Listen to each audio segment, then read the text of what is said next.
Ça, c'est un coup bas de l'évangéliste Vivien. C'est un coup bas, ça. Que Dieu soit loué. Alors, hier, nous avons vu quelques détails ensemble. On a abordé le thème sur l'épouse qui doit se préparer aux noces. Non, toi, tu ne pars pas. Hein? Moi, j'ai besoin que tu me motives. Tu peux faire ça? Oui, elle peut. J'ai besoin de motivation. Alléluia. Alors hier, nous avons abordé notre première partie du thème Église, prépare-toi aux noces ou épouse. Le mot Église et épouse sont interchangeables parce que lorsque l'on parle de l'Église, en réalité, on parle de l'épouse. C'est pourquoi je rends grâce à Dieu que dans la Bible, il n'y ait pas de dénomination à cette place, tel que le mot chrétien. On ne dit pas chrétien, prépare-toi, mais on dit Église. Parce que l'Église est tirée de toutes les personnes qui servent Dieu et qui sont distinguées ou qui ont été scellées par le sceau que l'on appelle le Saint-Esprit. Dis avec moi Saint-Esprit. J'ai l'impression que tu n'es pas motivé. Et hier, j'étais en train de dire que j'aime beaucoup l'interaction. J'aime beaucoup t'entendre de façon audible. Moi, je sais par exemple, lorsque tu vas au cinéma, il y a Superman qui sort le 9, là, quand tu iras au cinéma, tu verras certaines séquences et tu vas hurler. Et donc, j'aimerais que tu donnes ces hurlements-là à Jésus-Christ ici. Que ces moments que nous passons ensemble, l'évangéliste Vivien nous a rappelé hier, ce merveilleux psaume qui dit qu'il est bon pour des frères de demeurer ensemble. C'est comme l'huile d'onction qui, versée sur la tête, descend sur la barbe d'Aaron. Donc nous devons chérir ce genre de moments parce que c'est dans de tels moments que Dieu déverse la bénédiction. Nous devons chérir des moments comme ça. Et vous savez, lors des échanges tels que ceux-ci, la personne qui se tient en face, je vais prier le Seigneur pour que toi aussi, que tu viennes de plus en plus devant, que moi je sois derrière, pour que tu saches pourquoi parfois j'ai besoin de tes encouragements, que tu saches parfois pourquoi lorsque je dis Amen, que tu répondes Amen, Amen avec vigueur. Tu vas constater, si tu viens ici, tu vas constater que ça va te donner de la force, ça va décupler ton énergie. Amen. Ah voilà, là c'était à peu près. On est en train d'avancer. Alors hier, nous avons parlé donc de l'épouse, du fait que l'épouse devrait se préparer aux noces. Nous avons défini qui était l'épouse. D'accord? Et nous avons dit que, en réalité, l'épouse en question ils se sont pas rencontrés soudainement, comme il arrive qu'un jour, l'évangile Vivien ou qui que ce soit parmi nous a rencontré son conjoint et ils se sont mariés. C'est un couple qui était déjà uni. Nous avons expliqué ça. On s'est basé sur le livre de la Genèse, à partir du chapitre 1, le chapitre 2, et de la séparation qui intervient au chapitre 3. Est-ce que quelqu'un se rappelle de ça? On a dit que l'homme avait été fait à l'image et à la ressemblance de Dieu. Et par conséquent, j'ai vu le fils de l'évangile Vivien, sans qu'on me dise que c'est son fils, j'ai su que c'est son fils. Où est-ce qu'il est? Le voilà là-bas. C'est ton papa, n'est-ce pas? On ne m'a pas dit que c'est son fils. Hein. Je l'ai vu, j'ai su. Pourquoi? Parce que j'ai reconnu les traits physiques. Pourquoi il a les traits physiques de son père? À cause de la génétique. Il y a une partie de lui qui est dans ce garçon. Quand tu le regardes un peu, tu retrouves aussi sa mère. Pourquoi? Parce qu'il y a une partie des traits de sa maman qui se trouve en lui. Et lorsque tu voyais l'homme dans le jardin d'Éden, c'est à cela qu'il ressemblait. L'homme te rappelait Dieu. Et la nature entière savait que l'homme dominait sur elle. Aujourd'hui, moi, j'ai l'habitude de prendre cet exemple. Je suis malheureux de voir qu'un moustique transmet le palu et que le palu tue un homme qui est fait à l'image de Dieu. Un homme qui, d'après le psaume 82, est lui-même un Dieu. Je suis surpris de voir ça. Et c'est cette envergure spirituelle que nous avions, mais que nous avons malheureusement perdue en Genèse chapitre 3. Est-ce que quelqu'un suit ce que je dis ici? Et donc, la séparation est venue de quoi? Je vais vous prendre un exemple que je prendrai tout à l'heure. Je vous parlerai de Samson. Tout le monde a vu, dans le livre des Juges, au chapitre 16, comment Samson a pris une mâchoire d'âne et qu'il a défait une armée de 1000 personnes. Qui connaît cette histoire? Et j'aime ce que la Bible précise.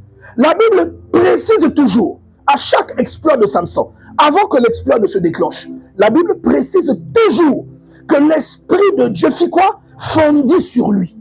C'est une précision que la Bible donne toujours et systématiquement pour nous montrer que ce que Samson faisait ne venait pas de ses muscles, ça venait de son association avec l'Esprit de Dieu. Et c'est le même Esprit de Dieu dont je t'ai parlé hier en te disant que c'est ta carte d'invitation, c'est ton ticket pour les noces de l'agneau. L'Apocalypse chapitre 19. C'est ton ticket. Est-ce que quelqu'un comprend cela? Et je vous ai pris d'autres exemples. Je viens de parler par exemple du fait que qui connaît l'épisode où Samson arrache les portes de Gaza? Il est à Gaza. La Bible va loin. La Bible donne même des détails. En temps normal, ce monsieur-là, le miracle, là, il ne pouvait pas le faire parce qu'il était parti avec une prostituée. Est-ce que vous voyez? Mais la Bible dit que quand il s'est retrouvé en danger, l'Esprit de Dieu a fondu sur lui. Qu'est-ce qu'il a fait? Il a saisi les portes. Vous savez qu'à l'époque, les anciennes villes dans l'Antiquité, il y avait les murailles étaient gigantesques et les portes de la ville étaient gigantesques. C'était fait exprès pour protéger la ville en temps de guerre.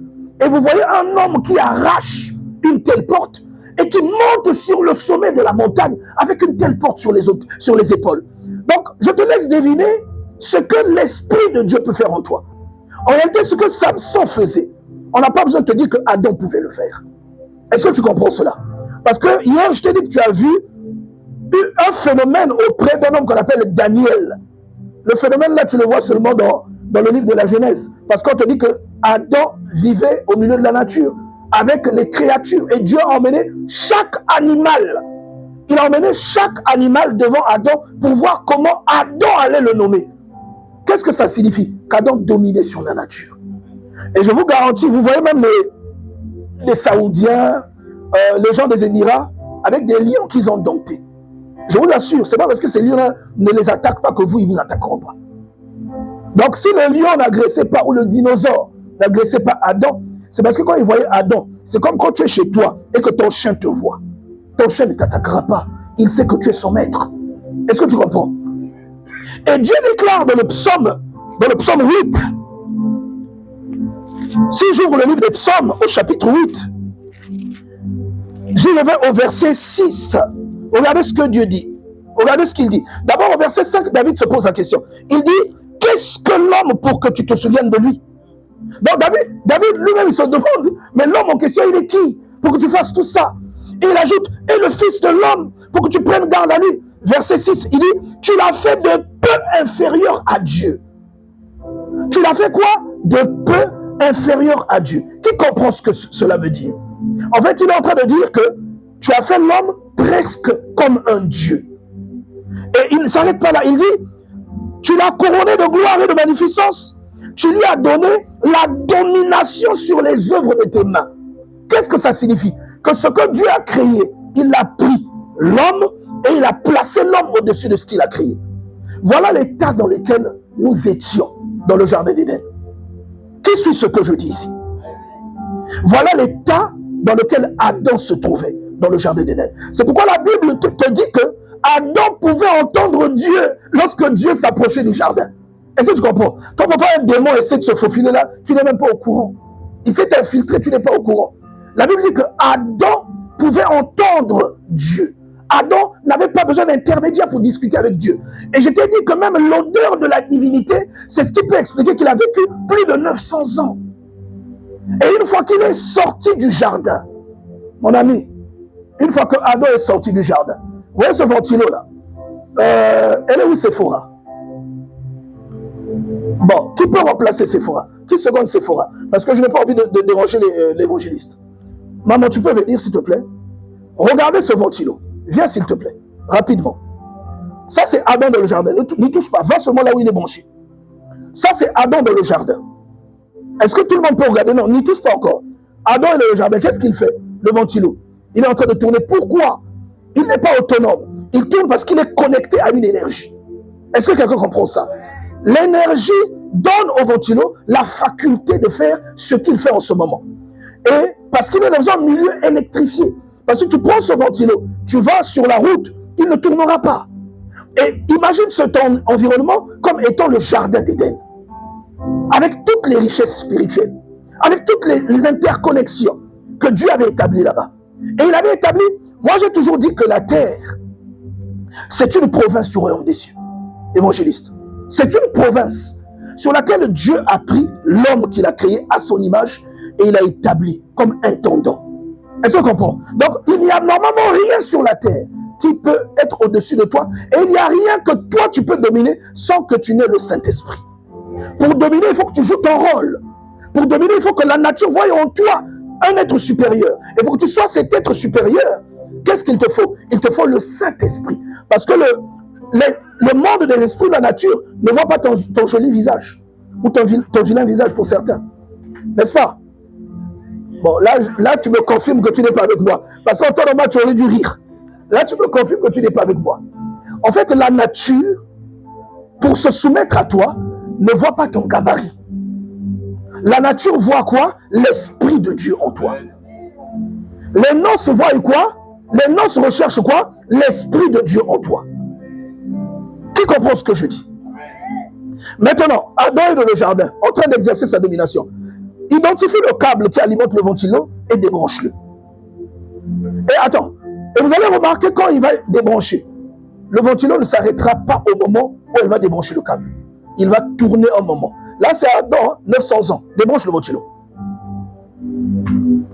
Là, Adam est sorti du jardin. Regarde, il continue à tourner. Il est sorti du jardin. Ses enfants continuent à tourner. Est-ce que quelqu'un comprend cela? Pourquoi? Parce que l'impulsion du Saint-Esprit et de sa proximité avec Dieu continue quand même d'agir. Non, nous détecter comment? Tu peux rallumer, maman. Non, attends, laisse ça comme ça, un moment. Évangile va m'excuser. Laisse ça d'abord comme ça. Tu peux d'abord aller. On va prendre 2 minutes. Et nous, avec les évangélistes Ibassa et autres, lorsqu'on était encore dans le monde, avant que nous ne mourions à la croix, et qu'on habitait avec les parents, on nous identifiait. On savait qu'on était en boîte de nuit, parce qu'une fois qu'on sortait de la boîte de nuit, on avait l'odeur de la cigarette, même quand on n'avait pas fumé. Donc, l'environnement que tu as côtoyé en boîte de nuit te suit même à l'extérieur de la boîte de nuit. Maintenant, imagine si tu as côtoyé l'environnement divin. Lorsque tu es exclu, qu'est-ce qui va t'arriver? Cet environnement va continuer à agir et tu vas continuer à le ressentir. Adam est allé dehors. Vous allez voir que ses enfants, à part Abel qui a été tué, ils ont vécu presque des millénaires. Presque des millénaires. Et ça allait de réduction en réduction. Est-ce que vous comprenez cela? Jusqu'à on arrive par exemple à Abraham qui est mort à 175 ans. Ensuite, on arrive par exemple à Jacob qui est mort à 127 ans. Non, Joseph qui est mort à 127 ans. N'est-ce pas? Dis à ton voisin, lis ta Bible. Non, n'aie pas peur de lui, regarde-le, dis-lui, lis ta Bible. Alléluia. On arrive à Moïse, il est mort à 120 ans. Est-ce que tu vois ça? Donc ça ne faisait que dégringoler. David, il est mort à peu près 70 ans.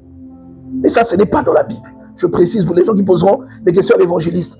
Mais tu peux, en faisant l'estimation du moment où il est devenu roi à Hébron, ensuite du moment où il devient roi de tout Israël et qu'il est intronisé à Jérusalem et qu'il règne donc 7 ans à Hébron et 33 ans à Jérusalem, il a régné 40 ans. Quand tu fais la soustraction par rapport à l'âge auquel il est devenu roi, tu comprends qu'il est mort à peu près 70 ans. Est-ce que tu comprends ça? Donc ça ne fait que diminuer. Et Moïse, qui a vécu 120 ans, qu'est-ce qu'il dit? Il dit les jours dans le psaume 90, il dit les jours de nos vies sont de 70 ans, de 70 ans et de 80 ans pour les plus robustes. Regarde le coup que l'espérance de vie a pris. Parce que l'homme est sorti de la présence de Dieu. Donc en sortant de la présence de Dieu, j'expliquais hier que nous avons perdu la divinité qui nous distingue. En sortant de la présence de Dieu, le démon ne pourrait plus nous craindre. Mais regarde depuis que tu as été reconnecté. Regarde depuis que tu as été reconnecté à ton Dieu. Lorsque tu lis Actes des Apôtres chapitre 19, on te parle d'un homme qu'on appelle Séva, qui avait 7 fils. Et on te dit que les 7 fils en question puisque leur papa était sacrificateur, les 7 fils en question ont essayé de faire ce que Paul faisait. J'ai parlé de ça hier. Et on te dit que quand ils sont arrivés devant un cas et qu'ils ont dit, nous te sommons de sortir au nom de Jésus que Paul prêche, le démon leur a dit, vous savez, le monde spirituel est plus grand que le monde physique. Nous avons 8 milliards de personnes sur la terre. Mais le monde spirituel est plus que ça. Est-ce que vous savez que les étoiles dans le ciel, il y a plus d'étoiles que de sable dans le monde? Prenez chaque grain de sable dans le monde. Les scientifiques vous démontrent que le nombre d'étoiles dans le ciel est plus grand que le nombre de sable que vous avez d'ici même jusqu'à Pékin, d'ici jusqu'à Phuket, d'ici jusqu'à je ne sais où. Vous comprenez ça? Mais le monde spirituel est beaucoup plus investi que tout ça. Donc dans le monde spirituel, quelqu'un qui a le Saint-Esprit est connu. C'est pourquoi lorsque 1 Thessaloniciens chapitre 4, verset 16 va intervenir, Dieu viendra chercher celui qui est décrit dans Romains chapitre 8, verset 14. Celui qui a l'Esprit de Dieu. Est-ce que vous comprenez ça? Pas celui qui fréquente l'église. Est-ce que vous savez qu'il y a des gens qui fréquentent l'église qui sont même des démons? Il y a des gens qui servent même Dieu.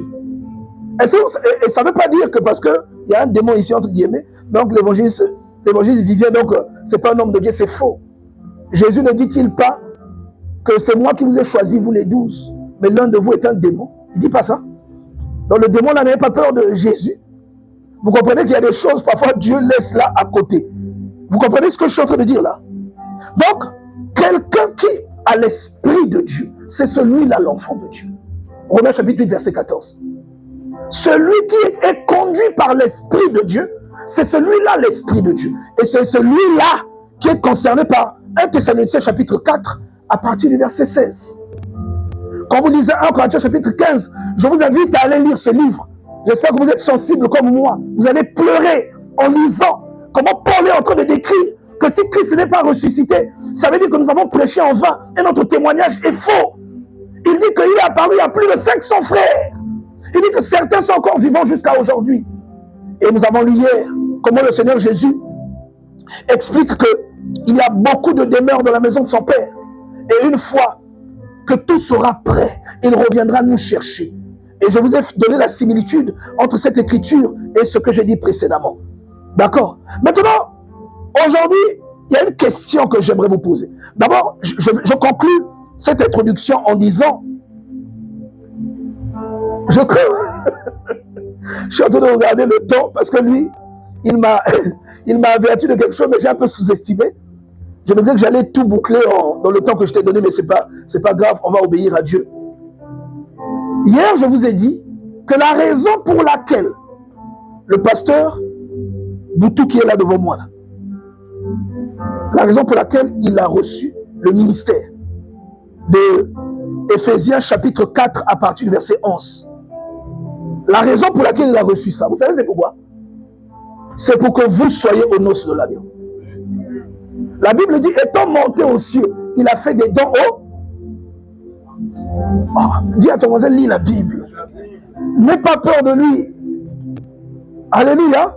Est-ce que vous savez que ce n'est pas normal pour un enfant de Dieu? Et j'ai souvent dit que le chrétien est l'une des personnes les plus ignorantes de sa culture. On aime parler en langue. Hein? Et au commencement, n'était pas la langue. Au commencement, était quoi? Vous avez vu Jésus parler en langue? La priorité, c'est la parole. Pourquoi? Parce que la Bible, Jean chapitre 1, verset 1, la Bible dit que la parole était avec Dieu. Elle était quoi? Dieu. Et si tu t'embrouilles, tu vas dans Colossiens chapitre 1, à partir du verset 15, où on te dit qu'il est l'image du Dieu invisible. C'est-à-dire la caractéristique de Dieu qu'aucun œil ne peut voir. Si tu veux la voir, tu regardes Jésus. Et on a dit qu'il a pris un corps, il a habité parmi nous, dans Jean chapitre 1. Et on précise qu'à ceux qui l'ont reçu, il donne quoi? Il donne de devenir quoi? Ceux qui l'ont reçu, on parle de quoi? C'est au féminin. À ceux qui l'ont reçu, elle donne, elle nie pourquoi? Merci, pasteur, vraiment, que Dieu te bénisse. Mais ne laissez pas la parole seulement aux pasteurs et aux évangélistes. La parole, c'est pour les chrétiens. Elle donne le pouvoir de devenir enfant de Dieu. Elle nie pour la parole. Maintenant, toi, la parole, quand on parle là, tu ne connais pas. tu seras enlevé. Demande à ton voisin. Regarde ton voisin, n'aie pas peur. Demande-lui, tu seras enlevé. Mais tu lui demandes ça faiblement. Il faut lui donner un électrochoc. Non, ou tu lui demandes, tu seras en os. Alléluia. Quand vous entendez parler d'épouse, l'épouse, c'est l'ensemble des chrétiens qui ont reçu le Saint-Esprit. L'ensemble. Et ce n'est pas une dénomination. C'est-à-dire l'épouse, il y a certains chrétiens qui disent que c'est seulement eux et leur prophète qui a été envoyé pour préparer les gens à aller à l'enlèvement. La Bible ne dit pas ça. Vous-même, vous savez de qui je parle. Que si tu n'es pas chez eux, tu ne seras pas enlevé. Mais la Bible ne dit pas ça. La Bible dit que pour que quelqu'un soit enlevé, il faut qu'il soit scellé par l'Esprit de Dieu.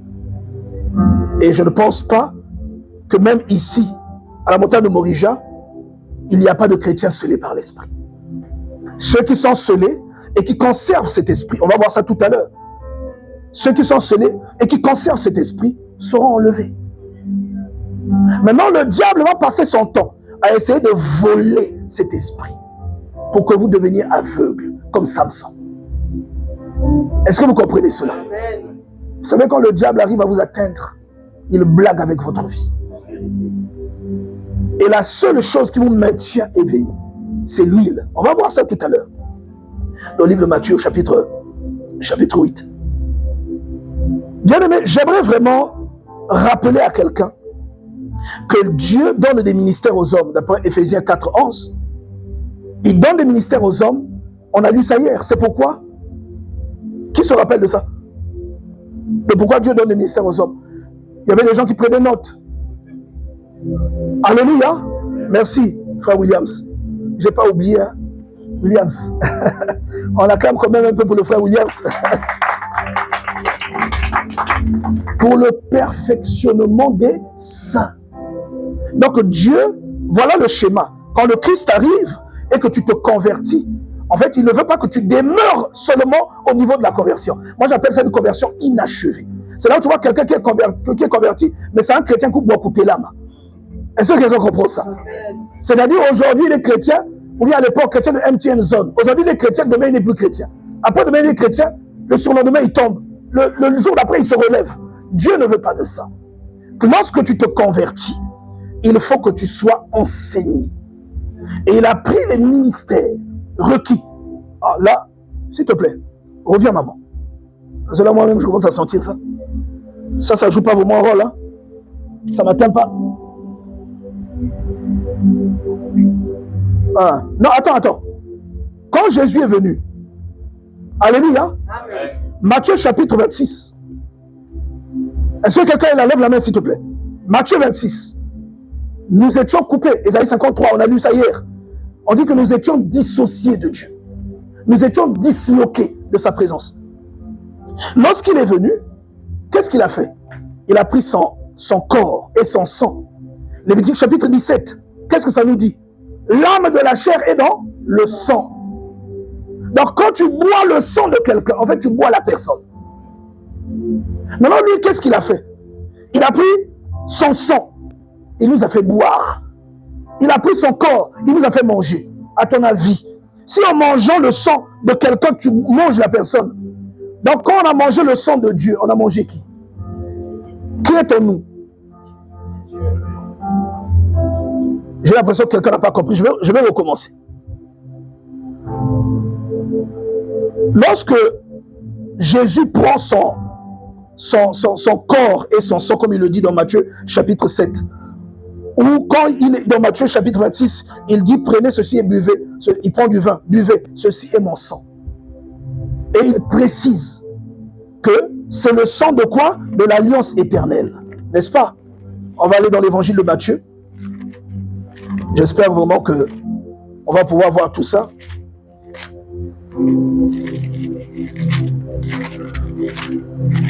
On va dans Matthieu chapitre 26. Je vais lire à partir du verset 26. La Bible dit, pendant qu'il mangeait, Jésus prit quoi? Du pain. Dieu est dans le symbolisme. Vous allez comprendre qu'on va parler de Daniel. Jésus prit du pain. Et après avoir rendu grâce, il le remplit et donna aux disciples en disant, prenez, mangez, ceci est mon corps. Vous comprenez? Il se donne pour ceux qui sont avec lui. Il se donne pour le monde. Et il précise, buvez, ceci est mon sang. Et il ajoute, au verset 28, ceci est mon sang, le sang de l'alliance qui est répandu pour plusieurs, pour la rémission des péchés. Pour que le péché ne soit pas annulé, mais que le péché soit absous. Il faut que la nature de Dieu vienne guérir la corruption que le péché a provoquée en toi. Pour que tu partes de la mort à la vie. Que ce qui était mort en toi reprenne vie.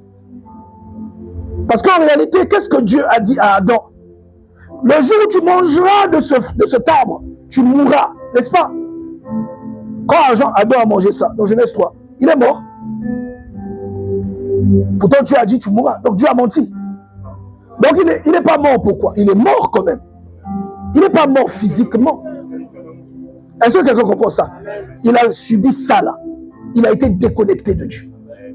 Lorsque le Seigneur est revenu, prenant la charge et la punition que nous méritions. Ésaïe 53, nous avons lu ça hier.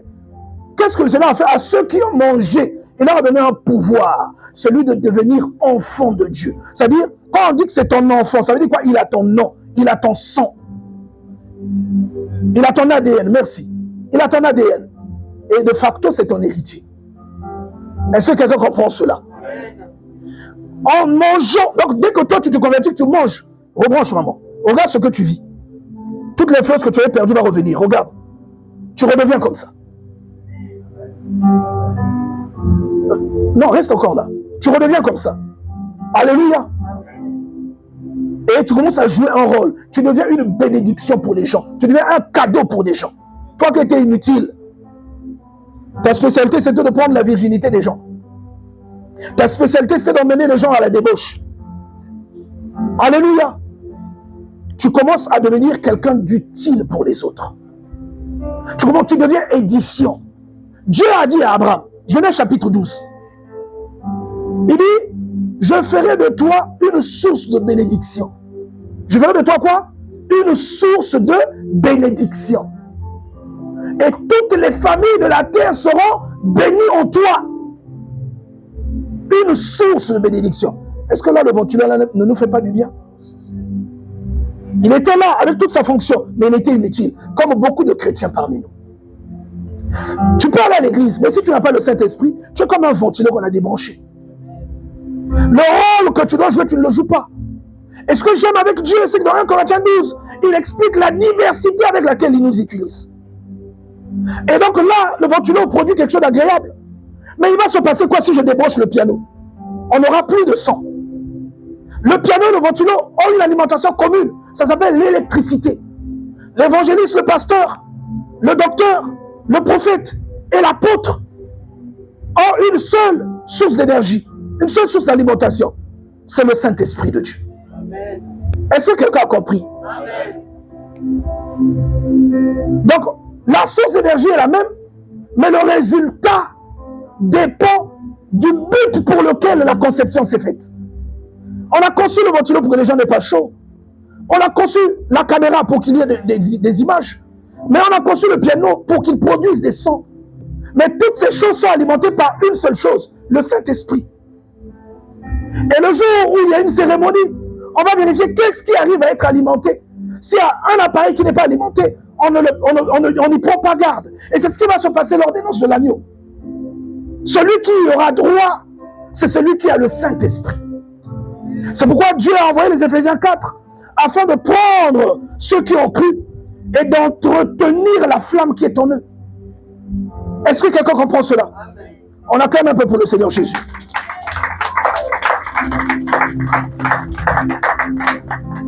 C'est ce qui nous emmène à la parabole de 10 vierges. Quelqu'un peut ouvrir Matthieu chapitre 25. Matthieu 25.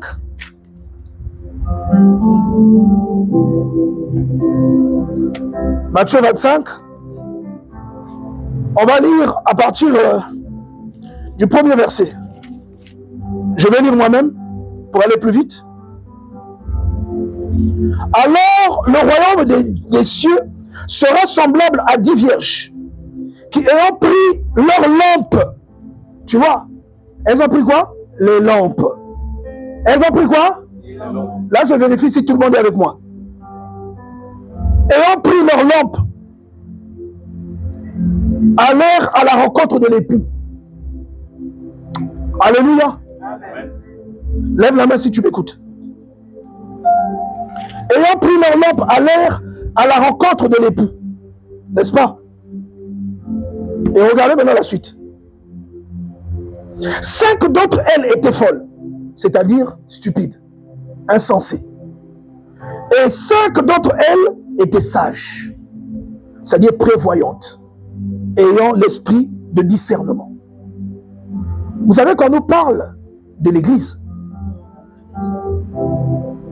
est-ce que vous savez que quand on nous parle de nous, on nous dit que parmi nous, il y en a qui sont éclairés, mais il y en a qui ne le sont pas.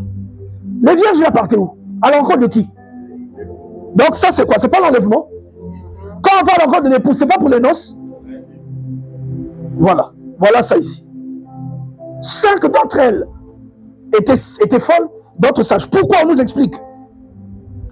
Folle, ça veut dire que c'est des personnes qui ne sont pas très attentives. Il y a des chrétiens comme ça. Et je vous ai dit que Dieu donne des dons spirituels comme des instruments de propagande et comme des outils qui vous permettent de ramener des apatrides. Parce que ceux qui ne sont plus en Jésus, moi je les appelle les apatrides. Ceux qui ont été coupés de Dieu à cause du péché originel, mais qui n'ont pas encore donné leur vie à Christ, c'est des apatrides. Parce que nous, notre patrie, c'est le ciel. Alléluia. Mais eux, on ne sait pas leur patrie, c'est où. Mais cela se saura lorsque interviendra le jugement. Alléluia.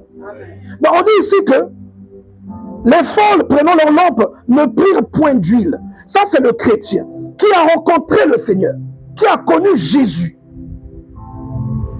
Lève la main si tu es avec moi. Je vois quelqu'un, 2, 3, 4 personnes trop occupées. Je veux ce qui est important, c'est pour ce que je dis ici. Ça, c'est le chrétien qui est converti, qui a rencontré Christ. Mais après avoir rencontré Christ, il n'entretient pas la flamme. Parce que la lampe ou la flamme, c'est le symbole du Saint-Esprit. Vous comprenez ça? Or, la lampe est alimentée par l'huile. Est-ce que quelqu'un comprend? Amen. Comme on pourrait dire, un appareil électroménager est alimenté par l'électricité ou par une batterie. Maintenant, qu'est-ce qui va arriver si on vient à l'église, mais qu'on n'est pas nourri par la parole de Dieu et qu'on n'a pas l'Esprit Saint en nous, ou qu'on l'a éteint? L'apôtre Paul dit, n'éteignez pas l'Esprit. Il est là, mais il est éteint parce que vous l'avez attristé. Qu'est-ce qui va se passer?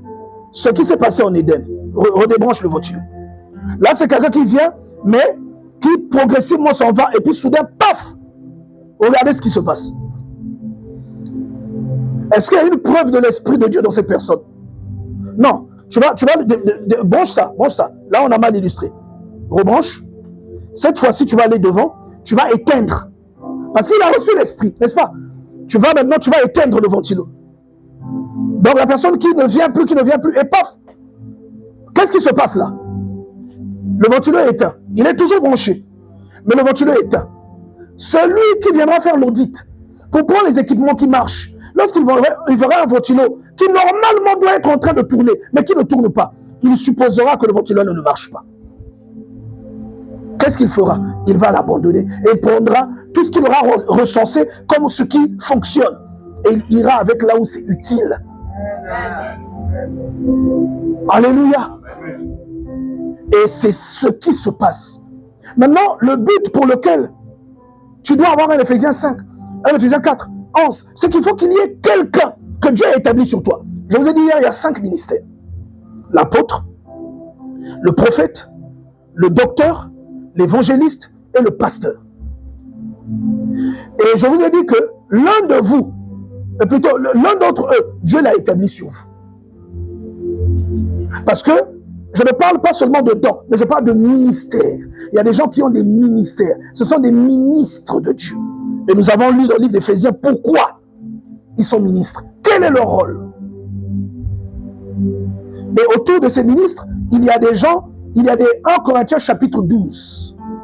C'est-à-dire des gens qui ont des dons, qui ont des charismes, qui peuvent avoir une parole de connaissance, qui peuvent avoir un don de prophétie, à ne pas confondre avec un ministère de prophétie. Est-ce que vous comprenez ça? Et ces gens-là gravitent autour de lui afin d'édifier le peuple de Dieu. Maintenant, il faut qu'il y ait un Éphésiens 4 qui va remarquer que ça ne tourne pas et qui va appuyer. Tu peux appuyer sur le bouton pour te redémarrer dans l'extinction que tu as subie à cause du monde. Alléluia. Tu peux regarder ta place. Si tu reprends, lève la main.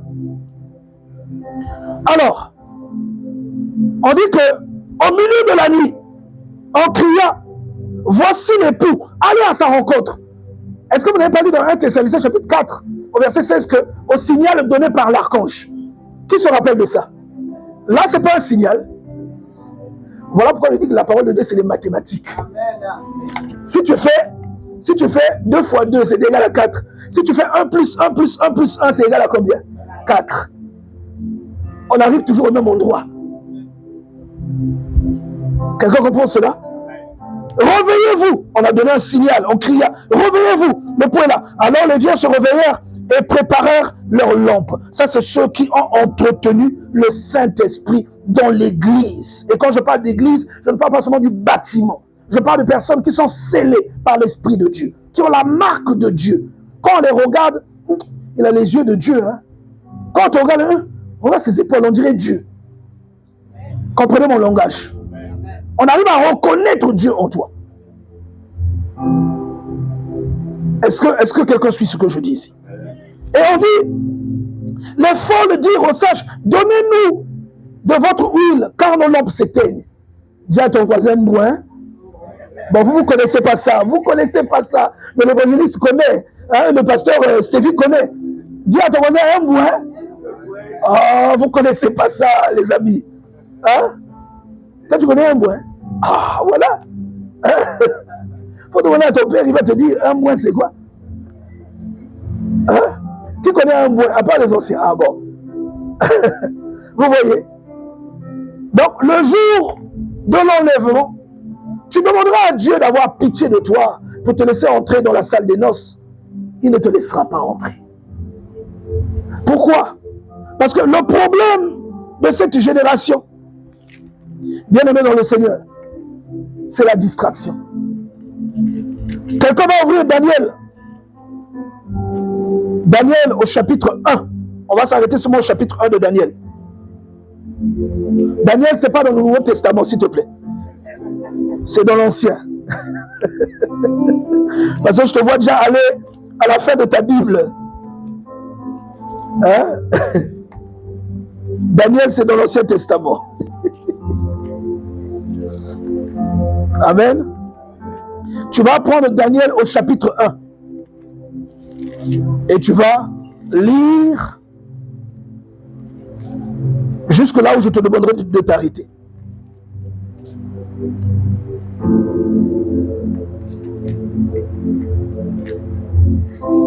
Est-ce que quelqu'un peut m'aider? On te donne le micro, tu lis. Tu es à l'église, tu es assis. Il faut quand même que tu serves à quelque chose. Mais l'esprit a bien. La néga m'a bêté. Je lis le livre de Daniel. Amen. Chapitre 1. Merci. La 3e année du règne de Joachim sur Juda, Nebuchadnezzar, le roi de Babylone, marcha contre Jérusalem et en fit le siège. Le Seigneur livra entre ses mains Joachim, le roi de Juda, et une partie des ustensiles de la maison de Dieu. Nebuchadnezzar emporta les ustensiles dans le pays de Shinénar, dans le temple de son Dieu. Il les mit dans la maison du trésor de son Dieu. Le roi donna l'ordre à Ashpenaz, le responsable de ses eunuques, de faire venir quelques Israélites de sang royal ou de famille noble. Arrête-toi là. Arrête-toi là. Là, on commence à descendre. Il a demandé Nebuchadnezzar à déporter lesquels? Ceux qui ont lu Jérémie, ceux qui ont lu Daniel, ceux qui ont lu... comment tu appelles? C'est la même histoire, quasiment, ce sont des contemporains. Nebuchadnezzar a fait déporter les habitants de Juda, n'est-ce pas? Et je vais te demander de remplacer Juda par le ciel.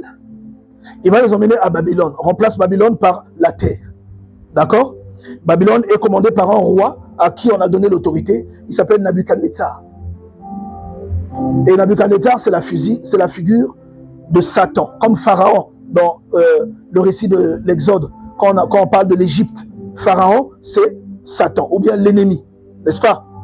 Et l'Égypte, c'est le monde qui nous a réduits à l'esclavage. Et Moïse symbolise le Seigneur qui vient nous extraire de l'esclavage.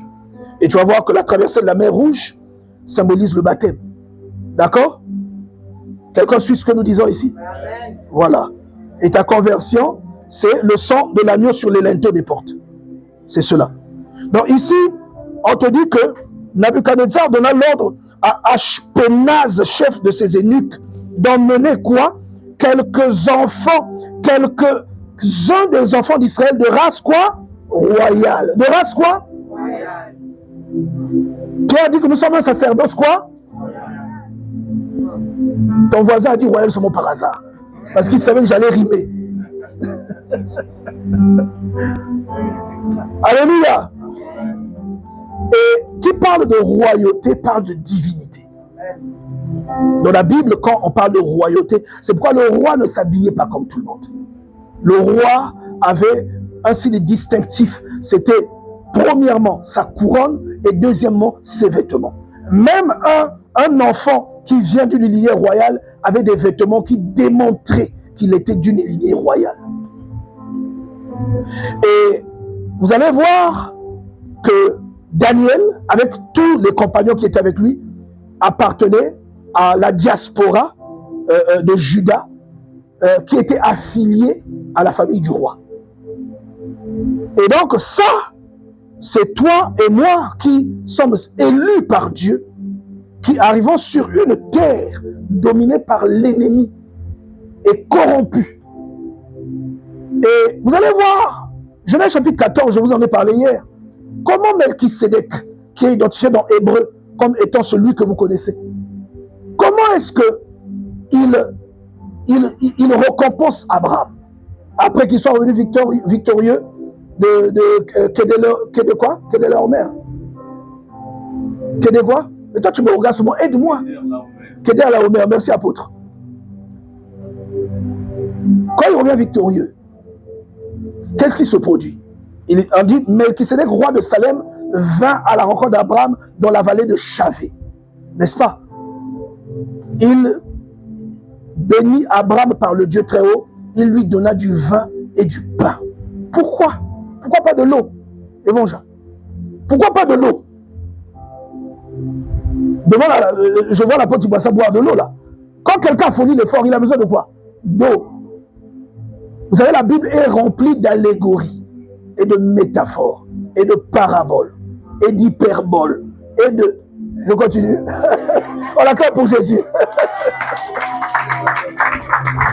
La Bible est remplie de figures de style. Et lorsqu'on te dit qu'il est venu donner du vin et du tabac, on te dit Melchisédek, tu dis roi de Salem. Bon, le prince de paix, c'est qui? Je t'ai pas entendu. Le prince de paix, c'est qui? Donc, quand on te dit Melchisédek, roi de Salem, Salem, ça veut dire roi de paix. Donc, on te parle de qui? Et moi, on te dit qu'il n'avait ni père ni mère. Tu as déjà vu quelqu'un comme ça? On te dit qu'il est venu à l'encontre d'Abraham dans la vallée de Chavé. Il lui a donné du vin et du pain.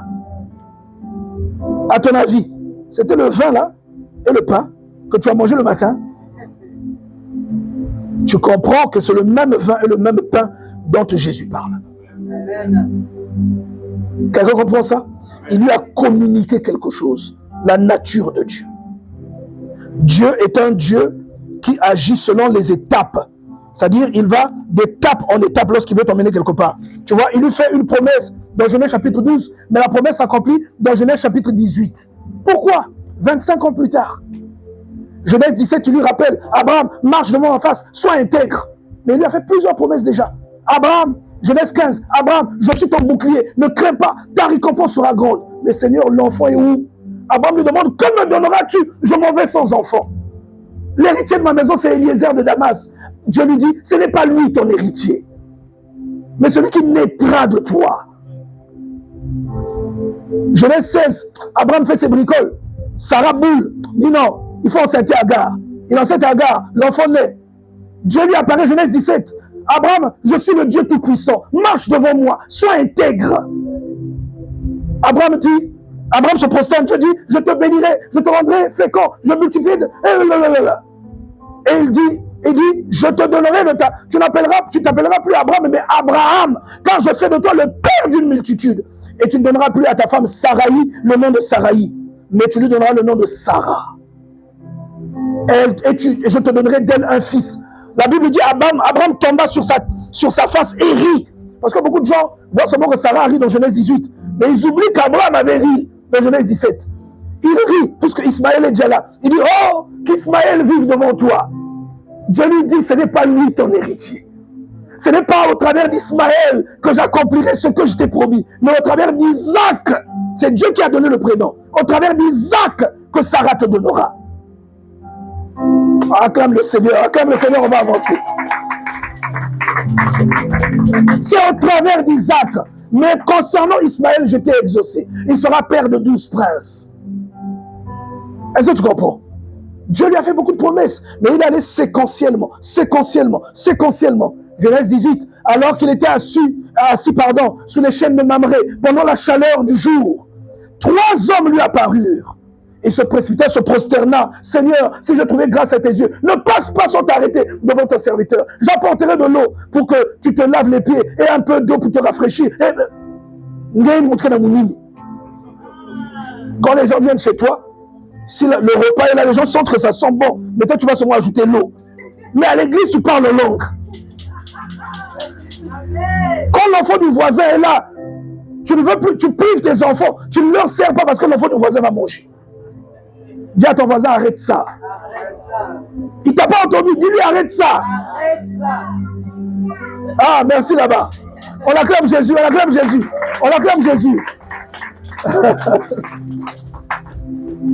Est-ce que tu vois ça? Et ce qu'il fait, l'hospitalité qu'il manifeste, déclenche un miracle. Après avoir mangé, il dit, où est Saraï, ta femme? Elle est dans la tente.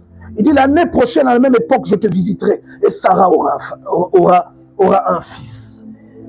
Et la Bible dit, Sarah dans la tente écoutait, elle rit. Aurais-je encore des désirs, moi qui suis vieille? Est-ce que tu comprends ça? Dieu est un Dieu des séquences.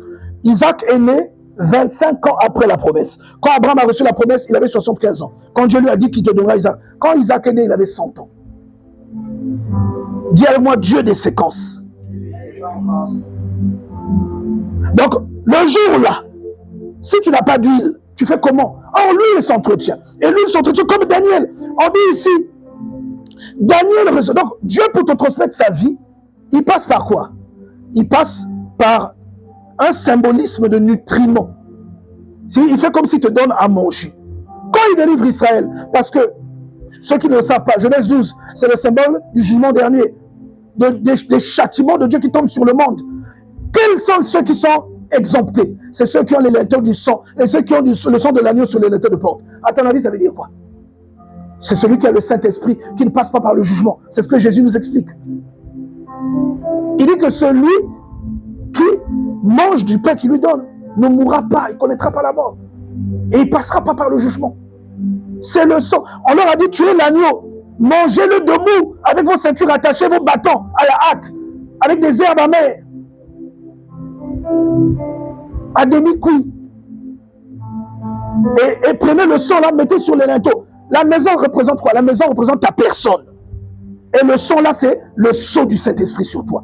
C'est pourquoi quand le jugement arrive, quand il voit que là il y a le sang, il passe. Donc l'ange frappe, non? Mais quand il voit le sang, il fait ça.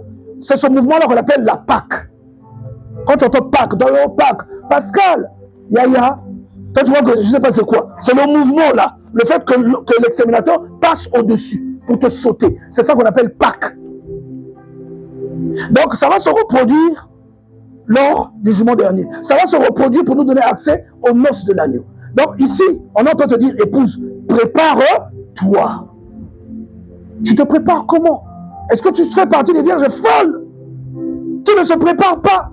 Lui, il a tari.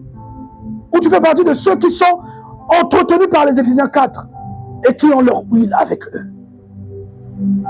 Ou tu fais comme Daniel. La Bible dit, au verset 8, Daniel résolut de ne pas se souiller avec les repas du roi et avec le vin que le roi buvait. Il pria le chef des eunuques de ne pas l'obliger à se souiller. Mais tout le monde est en train de boire ce vin-là et manger la viande-là. Il n'y a que goût. Tous ceux qui sont là de race royale, ils ne mangeaient pas ça. Daniel était révélé. Il avait la révélation. Et que ta révélation, je l'ai dit ce matin, que ta révélation ne naisse pas seulement le jour où il y a des difficultés.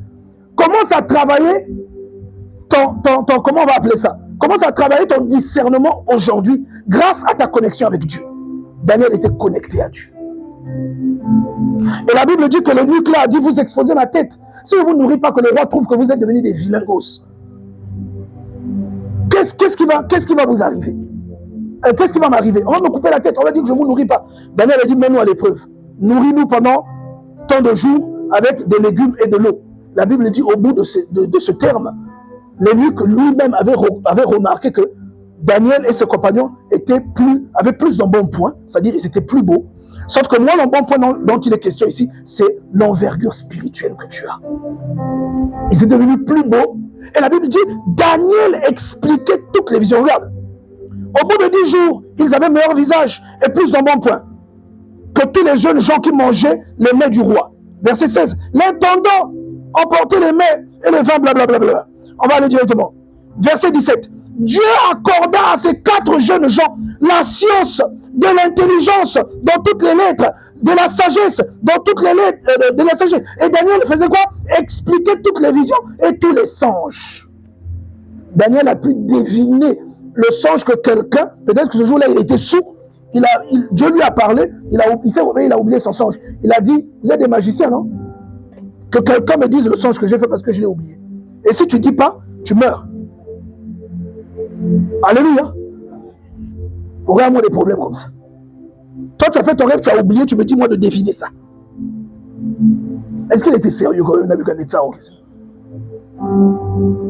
Alléluia. Et tu vois que la Bible dit que Daniel est monté en puissance. Pourquoi? Parce qu'il a suivi un programme distinctif. Il n'a pas mangé ce que tout le monde mangeait.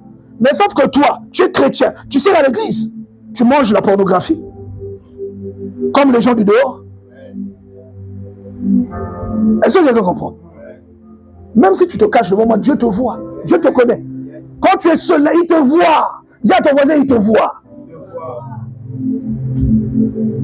Tu trompes ton mari, tu trompes ta femme, tu sors avec la femme de quelqu'un. Tu iras aux noces de l'agneau comment? Tu manges ce que le roi donne à ceux qui ont la nature divine. Daniel a dit, je ne mangerai pas ça. Il savait ce qu'il devait manger. Et ce qui nous est destiné à nous, c'est ce que nous voyons dans Matthieu chapitre 26, verset 26. Le corps et le sang de Christ. C'est ce que nous devons manger. Alléluia. C'est ce que nous devons manger. Heureusement que l'évangéliste m'avait donné quand même un petit bonus. Je peux avoir encore au moins 20 minutes.